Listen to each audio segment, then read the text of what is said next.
You've done so much throughout your career. What was it about Murder Company and this script and character that resonated with you? Well, what really resonated because it's real. It's a true story. Keep in mind, I was born and raised in France. My entire Mhm. family was involved with the resistance, with the trauma, with the losing people, with the deportation. I mean, my aunt Esther, Auschwitz. I mean, it was bad. So when you get the opportunity to be able to play something and let people remember, not that the Second World War is one of the things that is the most remembered. We understand tyranny should not come back. We understand that we have one life and we should be, thriving to live it well and not Mhm. be in a complete devastation and war. And that was it. Second World War was devastation and war. Making a film like that hopefully makes people feel, oh, I don't want to go back there. No, thank you. No, that's good. Yeah, But it that's was very real, real. I mean, we shot this so real, Kevin. It's so real. I have never felt this. Like literally every time you fire something, you're like, oh my God, you have someone in your sight. This is like you become real fast, that guy. and without giving any spoilers, your character has suffered a lot of loss in his life, and you brought so much depth and nuance to that where you can see the toll that it's had on his character, both externally and internally. As an actor, how did you find your way into this character and create that space for yourself? You're gonna laugh. It's been 17 years I'm waiting for this. I'm gonna tell you what the inspiration was. My grandma.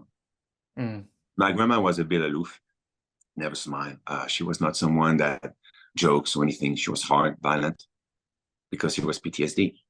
And they called them shock shell back then. She lived horrific things. I cannot say them because it's so horrible. mm, Um, so all my life, I'm looking at someone that is hurt. Before I even thought about being an actor, it was very simple for me to recreate that. I always love to recreate things. This, I know she's a female, but I play my grandma with the abilities that my father had because my father was a sniper mm. during service. I went to the army too, so I was in tune with whatever weapons they put in my hand.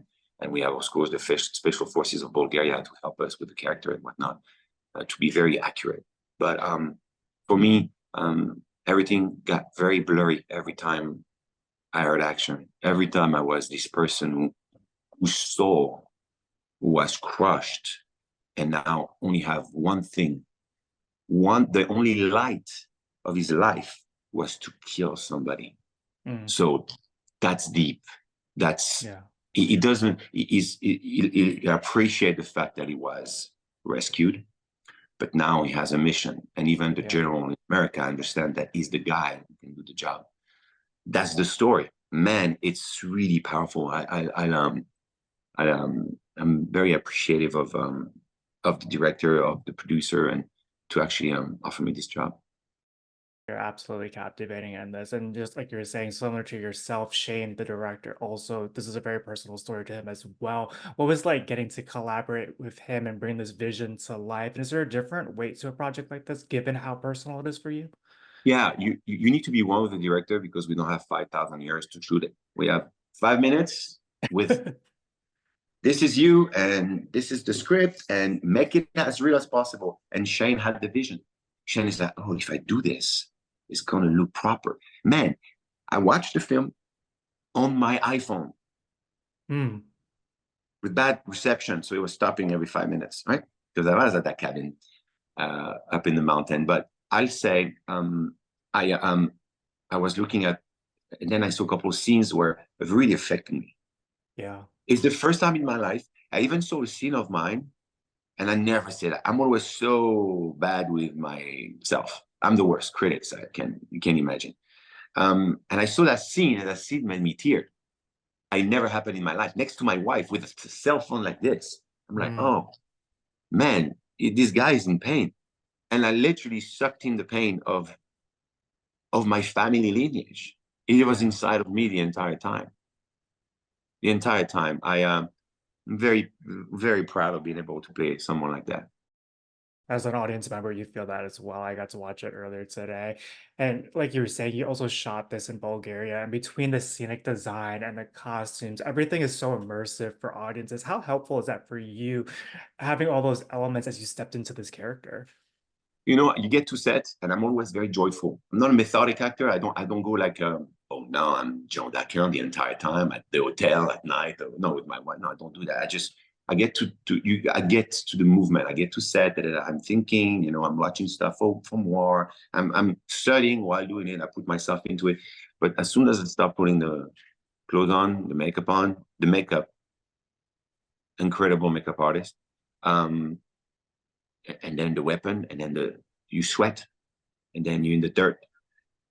Everything was meant for us to really be immersed. And of course, I was dead on focused on this guy, and you can see that he's not the same. He's not the American joyful man. He's Hmm. lived something else that they didn't.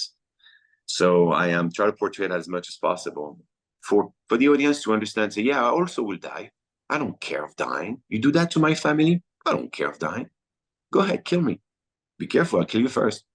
So Hmm. that was the concept behind the soul that was shattered from this man.